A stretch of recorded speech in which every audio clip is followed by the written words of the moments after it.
Boa noite. Abra sua Bíblia em Romanos 8.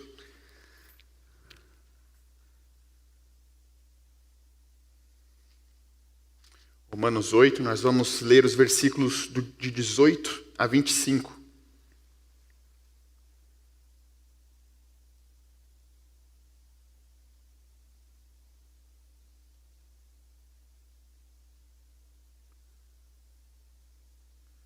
Romanos 8, de 18 a 25, diz assim: Considero que os nossos sofrimentos atuais não podem ser comparados com a glória que em nós será revelada. A natureza criada aguarda com grande expectativa que os filhos de Deus sejam revelados, pois ela foi submetida à inutilidade, não pela sua própria escolha, mas por causa da vontade daquele que a sujeitou, na esperança de que a própria natureza criada será libertada da escravidão da decadência em que se encontra, recebendo a gloriosa liberdade dos filhos de Deus. Sabemos que toda a natureza criada geme até agora, como em dores de parto. E não só isso, mas nós mesmos que temos os primeiros frutos do Espírito, gememos interiormente, esperando ansiosamente nossa adoção como filhos, a redenção do nosso corpo. Pois nessa esperança fomos salvos. Mas esperança que se vê não é esperança. Quem espera por aquilo que está vendo, mas se esperamos o que ainda não vemos, aguardamo-lo pacientemente.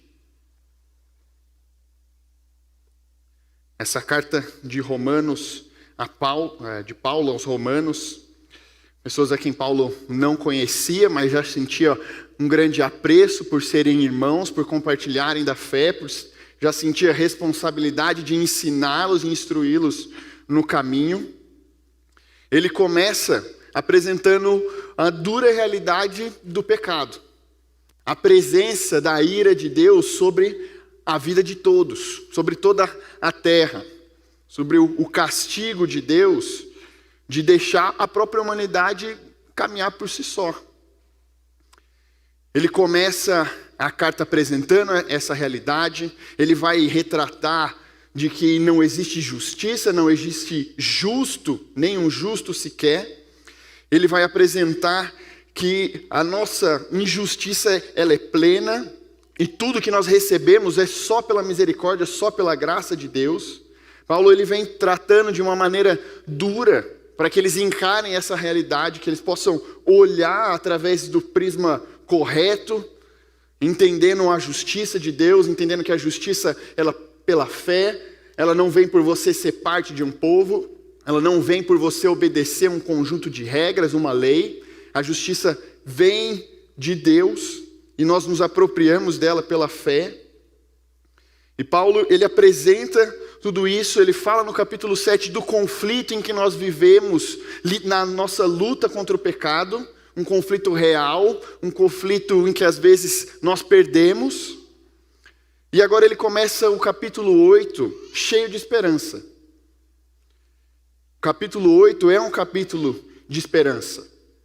Ele começa dizendo que apesar de todas as coisas, não há mais condenação para aqueles que estão em Cristo.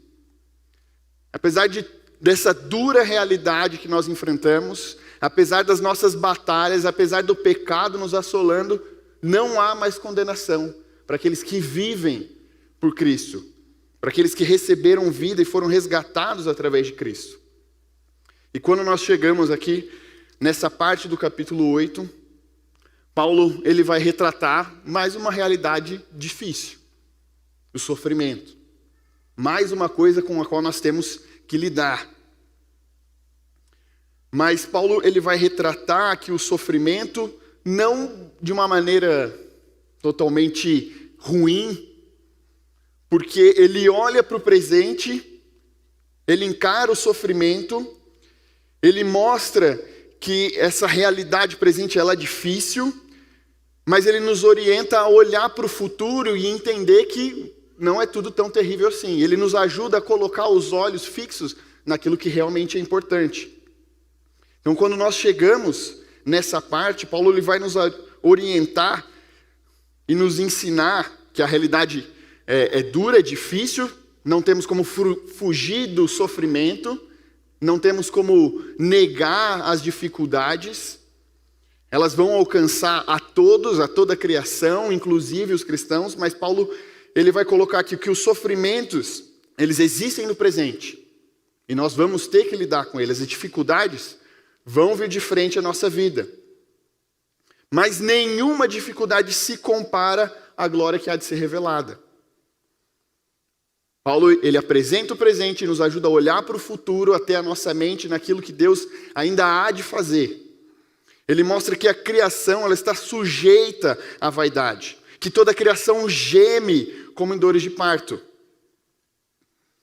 A nossa vida, a gente tem de encarar o sofrimento e ela começa, às vezes, com sofrimento. Tanto para a mãe quanto para a criança, nas dores de parto, e toda a criação aqui sofre. Mas apesar de toda a criação sofrer, ela será redimida, ela será liberta. No futuro, a ação de Deus trará liberdade não só aos homens, não só à humanidade, não só à criatura que Deus criou à sua semelhança, conforme a sua imagem, mas a toda a criação. Ele fala que nós também gememos. Nós aguardamos a nossa adoção como filhos. Nós aguardamos que a promessa de Deus se cumpra. Que nós de uma vez por todas sejamos libertos do pecado. Que esse corpo corrupto, ele possa ser deixado para trás e a nossa vida com Cristo ela possa ser aproveitada de forma plena. Nós aguardamos isso se concretizar. A redenção do nosso corpo. E nós gememos enquanto a isso, lutamos, sofremos, mas a liberdade da glória de Deus, dos filhos de Deus, ela há de vir. Ela vai chegar. Se nós olharmos para as notícias, mesmo sem considerar esse tempo de pandemia, elas não são muito animadoras. Elas não nos trazem tanta paz. Lidando com morte, lidando com tempos economicamente difíceis, seja para o país ou seja dentro dos nossos lares, mesmo com a provisão de Deus, o cuidado que Ele demonstra, a gente ainda sofre algumas batalhas. E o que Paulo ele coloca aqui é que isso tudo vai acontecer. Ele passa essa certeza aos romanos, ele tem essa certeza por experiência própria de que o sofrimento ele vai nos alcançar, ele vai aparecer, as dificuldades vão estar à nossa frente. Mas ele quer apresentar e deixar claro que apesar de tudo isso nós temos um futuro certo. Nós temos uma esperança que é segura.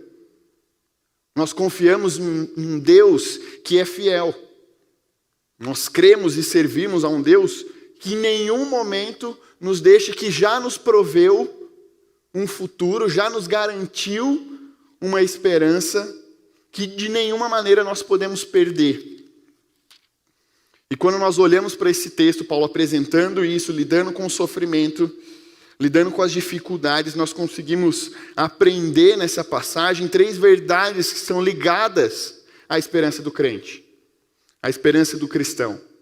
Nós conseguimos aprender que o futuro, ele reserva uma glória maior que o sofrimento presente.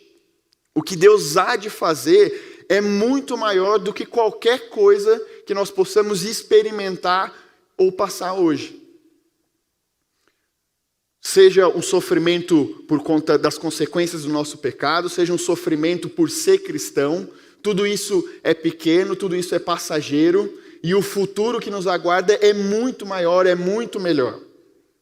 Sofremos as consequências do nosso pecado na nossa vida pessoal, na nossa vida espiritual com Deus, sofremos a consequência do nosso pecado na nossa comunhão, no nosso relacionamento, vamos ter que lidar com isso, vamos sofrer, vamos enfrentar dificuldades, muitas vezes tendo de nos humilhar, mas tudo isso um dia há de passar. Nós vemos que a perseguição, ela acontece, ela é real.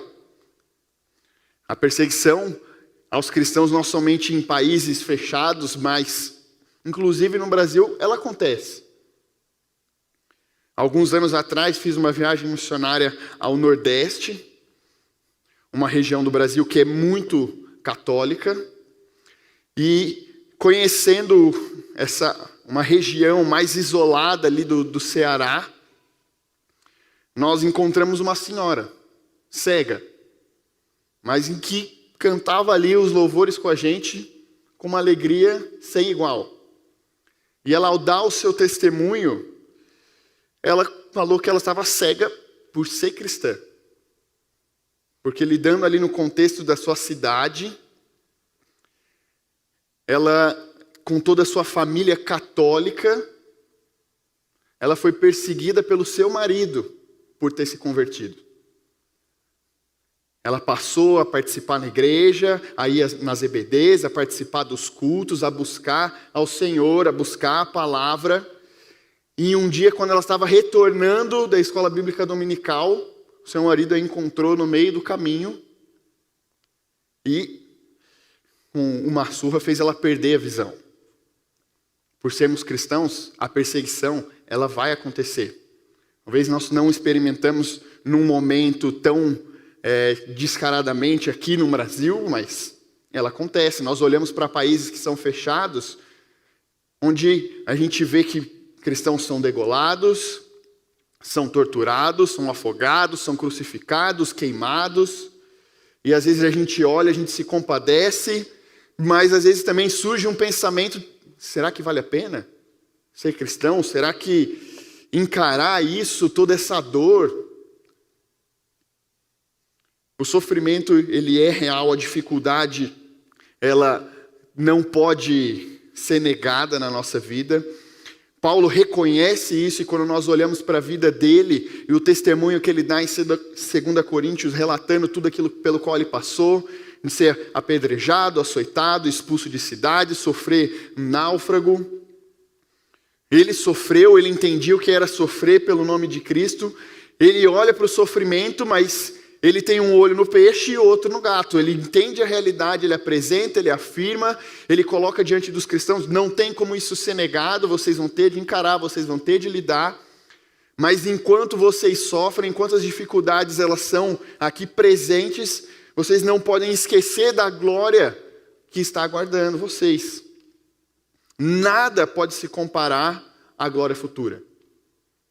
Nenhuma experiência. Nós podemos experimentar uma pequena parte, uma pequena porção da paz que Deus nos dá. Nós podemos experimentar uma porção da comunhão que nós temos com Ele. Nós podemos experimentar uma porção da santidade, do crescimento que Ele nos dá.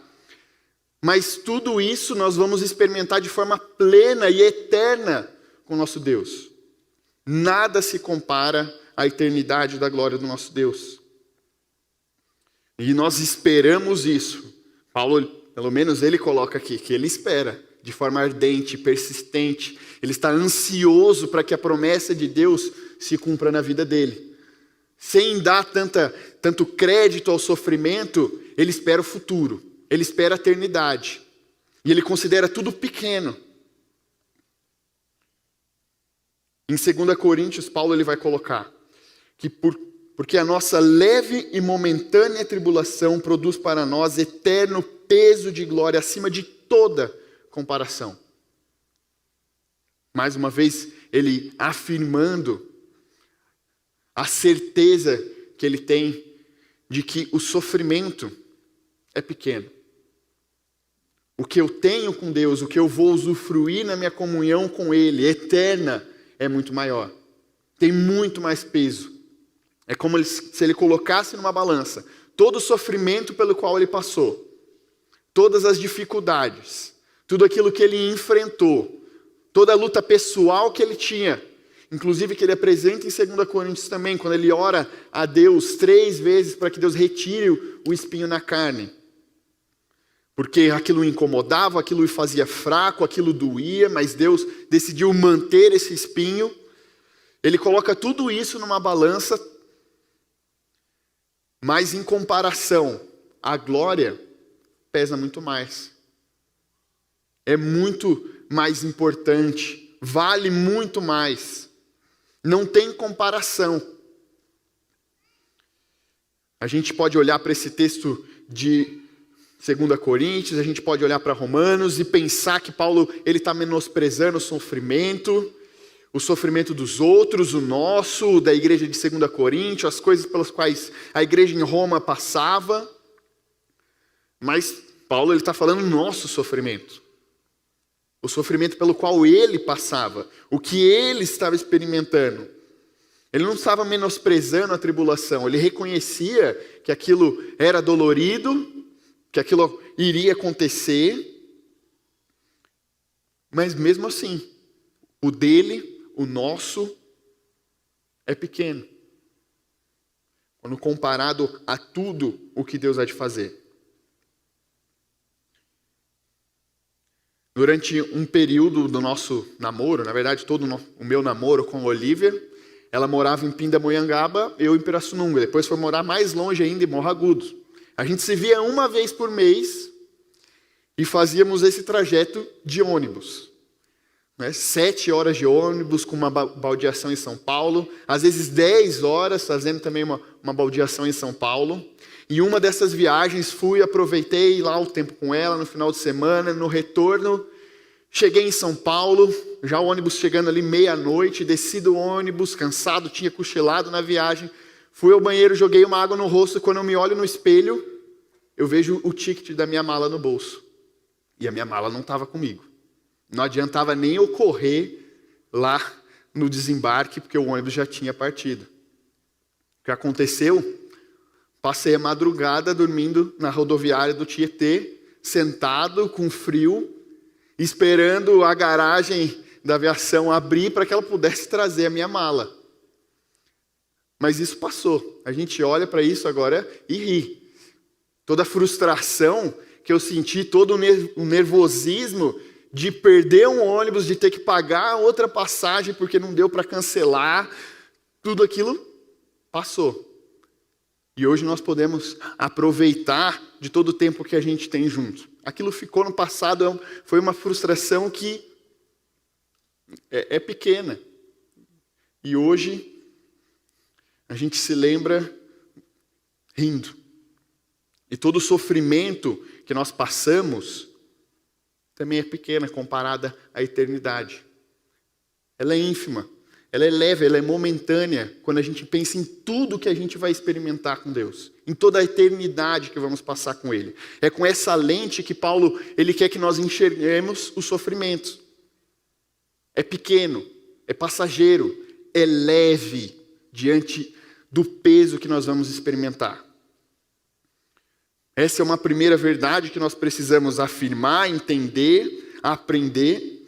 E a segunda é que o sofrimento presente ele não anula a esperança futura. Todo o sofrimento e toda a dificuldade, todas as nossas lutas sempre parecem muito maiores do que elas realmente são. Às vezes damos muita importância para elas. E toda a dificuldade, todo o sofrimento às vezes faz com que a gente tenha uma visão distorcida sobre a realidade. Tenha uma visão distorcida sobre o agir de Deus pontual na nossa vida, sobre a realidade e a presença de Deus. Ela pode fazer com que a gente entenda de que o que Deus fez, o que Deus faz, o que Ele fará, não é real. O sofrimento, a perseguição, pode nos fazer entender que Deus não está guardando, Ele não está presente. E talvez a gente não entenda dessa forma, mas uma experiência que você provavelmente já passou, tirando o siso. A Olivia é dentista, algumas vezes já estive no consultório com ele e escutava enquanto ela atendia os pacientes. Ela fala que cada pessoa tem um limiar da dor diferente. Uns vão sentir mais fácil, outros vão demorar mais, mas eu já vi paciente em que ela nem tinha encostado ainda e ele já gritou. E quando a gente vai tirar o siso, mesmo depois da gente receber anestesia, a nossa cabeça começa a ser chacoalhada com alicate, nosso dente começa a ser torcido, a gente começa a sentir aquela pressão e logo bate o medo e a gente pensa que vai ser da cadeira para a morte. É da cadeira direto para o caixão. Ou eu vou sair daqui e meu rosto amanhã vai estar desfigurado. A gente toma ali aquele período de dor, de pressão, encara aquilo como uma coisa muito maior, mesmo já estando anestesiado, a gente acha que a morte é iminente. E quando a gente se depara com o nosso sofrimento, é a mesma coisa. Quando a gente se depara com as nossas lutas contra o pecado, tudo parece muito maior, tudo parece muito mais difícil, o sofrimento é muito mais penoso, é muito mais pesado. A gente pode achar que toda a pressão vai anular todo o agir de Deus. A gente pode achar que aquela pressão que a gente sente ao tirar um dente, a anestesia não está fazendo efeito, aplica mais.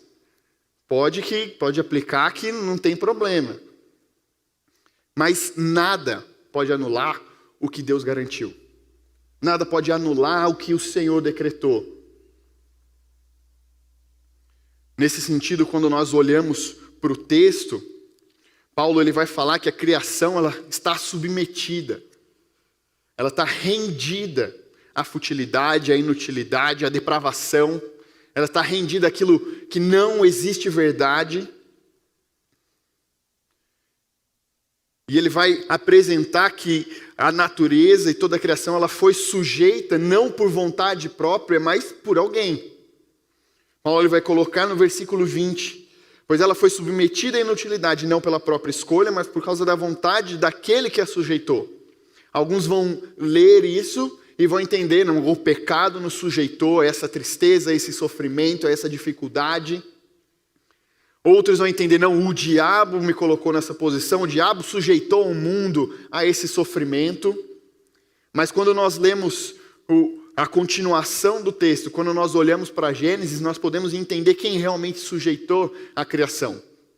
E seguindo o texto, Paulo ele vai falar que tudo foi sujeito na vontade daquele em que pensava e olhava na esperança de que a própria natureza criada, ela será liberta da escravidão.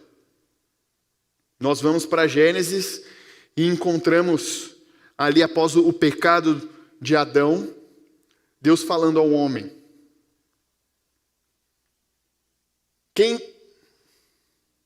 Visto que atendeste à voz de tua mulher e comeste da árvore que eu te ordenara não comer, maldita é a terra por tua causa. Em fadigas obterás dela o sustento durante os dias de tua vida.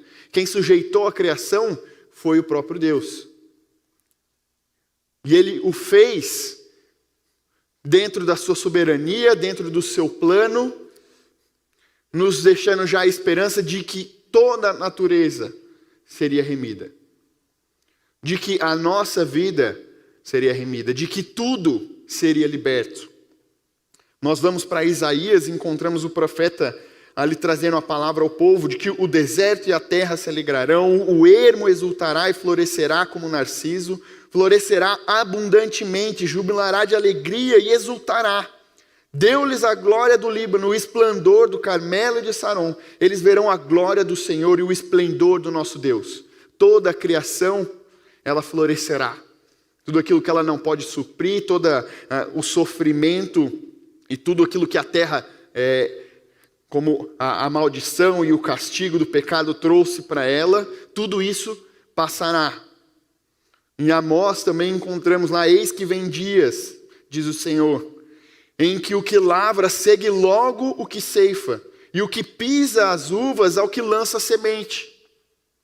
A terra, ela vai florescer tanto, ela vai dar tanto fruto, que logo após ser semeado, vai ter que vir alguém colher. E ver alguém colher, já vai ter que semear de novo. Logo que foi colhido as uvas, vem aquele que pisa as uvas, e depois que ele já pisou, já preparou o vinho, já está sendo plantado, já está sendo colhido, e tudo isso por conta do que Deus irá fazer, do que Deus garantiu. E o que ele decretou, isso não pode ser esquecido, isso não pode ser passado, ou não pode ser desfeito. É com gemidos na nossa vida que a esperança ela nos transforma.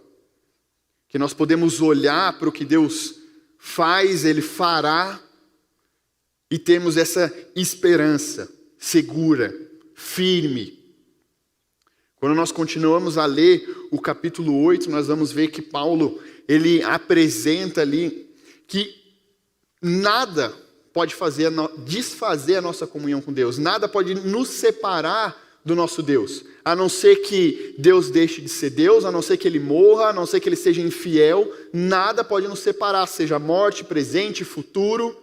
Nada nos separará do seu amor. Nenhum sofrimento, nenhuma dificuldade anula aquilo que Deus já fez e o que Ele fará. Nada anula o que Ele garantiu. Ele sujeitou a criação, já esperando que ela seria remida. Já debaixo da sua soberania, separando o cordeiro para sacrificar e salvar aqueles que Ele escolheu, para remir toda a criação. E é importante nós adotarmos essa leitura para o nosso sofrimento, para as nossas batalhas, para a nossa dificuldade, porque quando nós esquecemos isso, o nosso coração, ele deixa a esperança, ele deixa os propósitos de Deus, ele pensa que tudo foi anulado. E C.S. Lewis, ele escreve em uma frase que quando nós paramos de olhar para a vida futura, para a esperança que há de vir, para o propósito estabelecido e decretado de Deus, começamos a falhar na vida presente. Quando nós esquecemos e paramos de olhar para o que Deus fará, nós começamos a falhar hoje.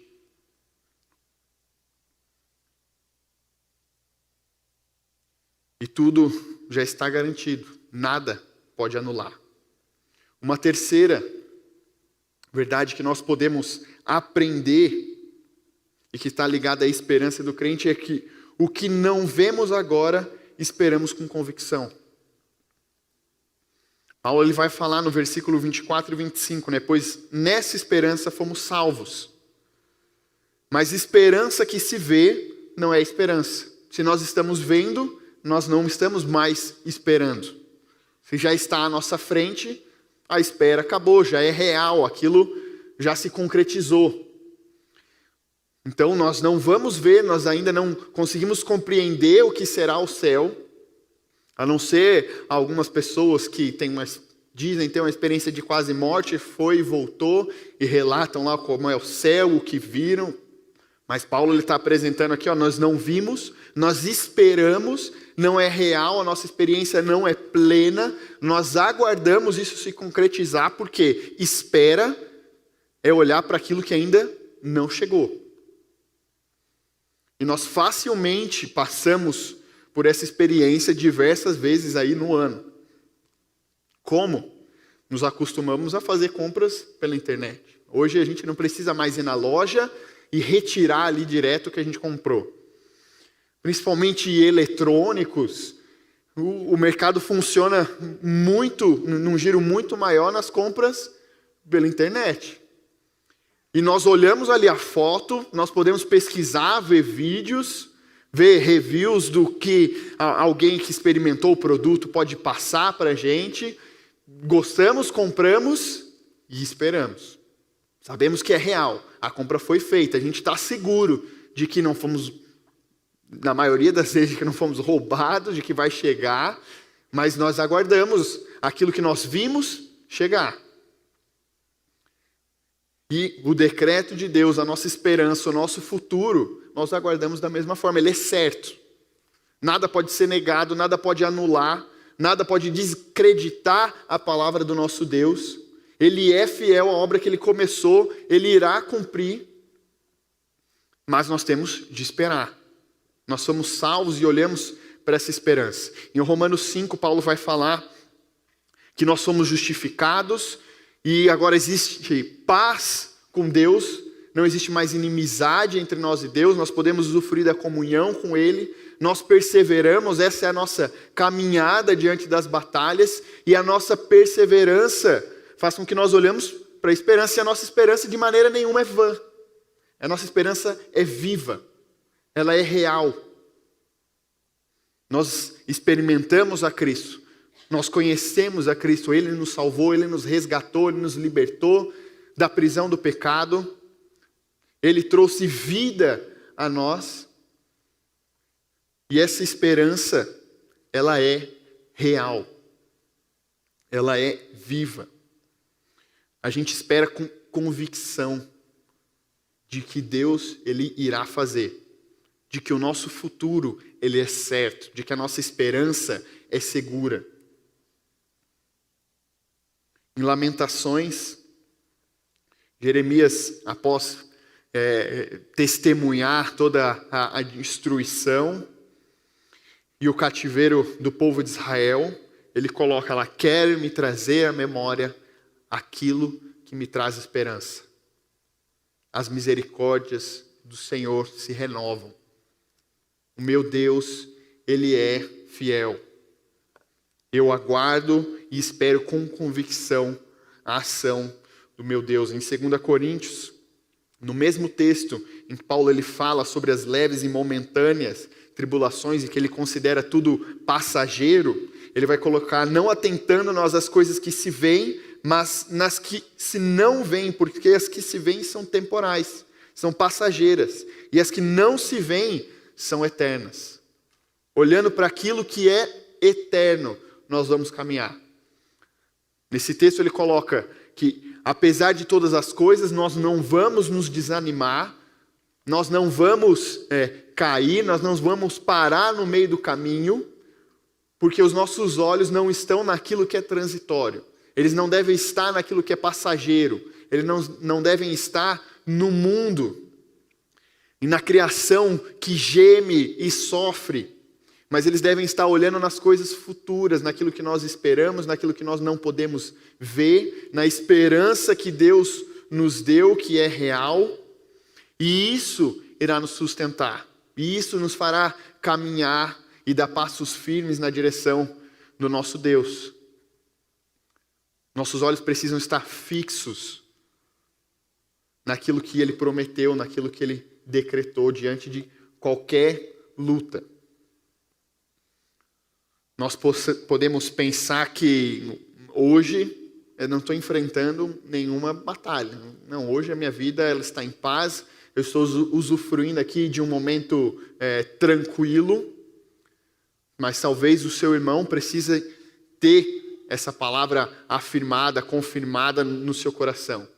E talvez você precise gravar isso para que no momento de luta, a esperança não fuja dos seus olhos. Paulo, ele coloca essa realidade e apresenta isso para que nós possamos enxergar tudo da maneira correta, para que nós possamos caminhar e encarar todas as coisas de maneira bíblica, de maneira firme, de um caminhar de um caminhar constante, porque não podemos duvidar ou questionar a ação do nosso Deus e o que Ele fará é certo. Nós precisamos ter justamente esse olho no peixe e o olho no gato. Observar e encarar o sofrimento, as nossas lutas, lidar com elas, clamar ao nosso Deus e nunca deixar de olhar para o futuro garantido e certo que Ele nos deu.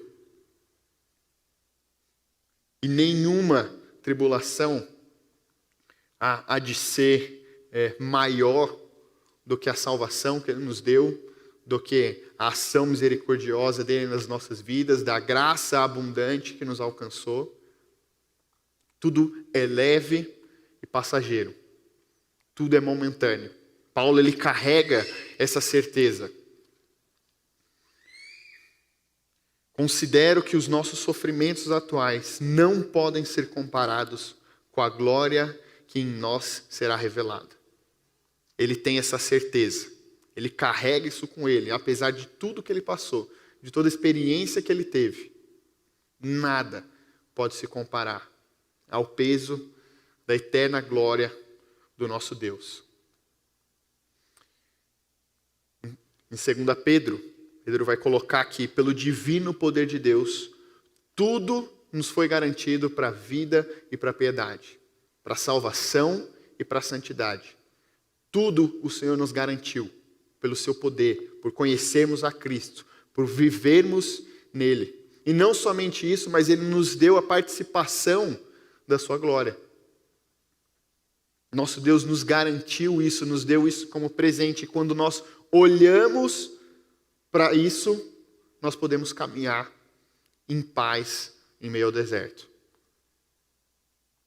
Nós podemos enfrentar as lutas de forma tranquila, porque tudo será remido. A criação será remida, a minha vida será remida, tudo será liberto. O sofrimento é passageiro, é temporário. E eu vou viver a eternidade com meu Deus. É isso que nós precisamos afirmar no nosso coração, essa certeza que nós precisamos carregar da mesma forma que Paulo. Encarar tudo isso olhando para o futuro, certo, e para a esperança segura que nós temos. Vamos orar?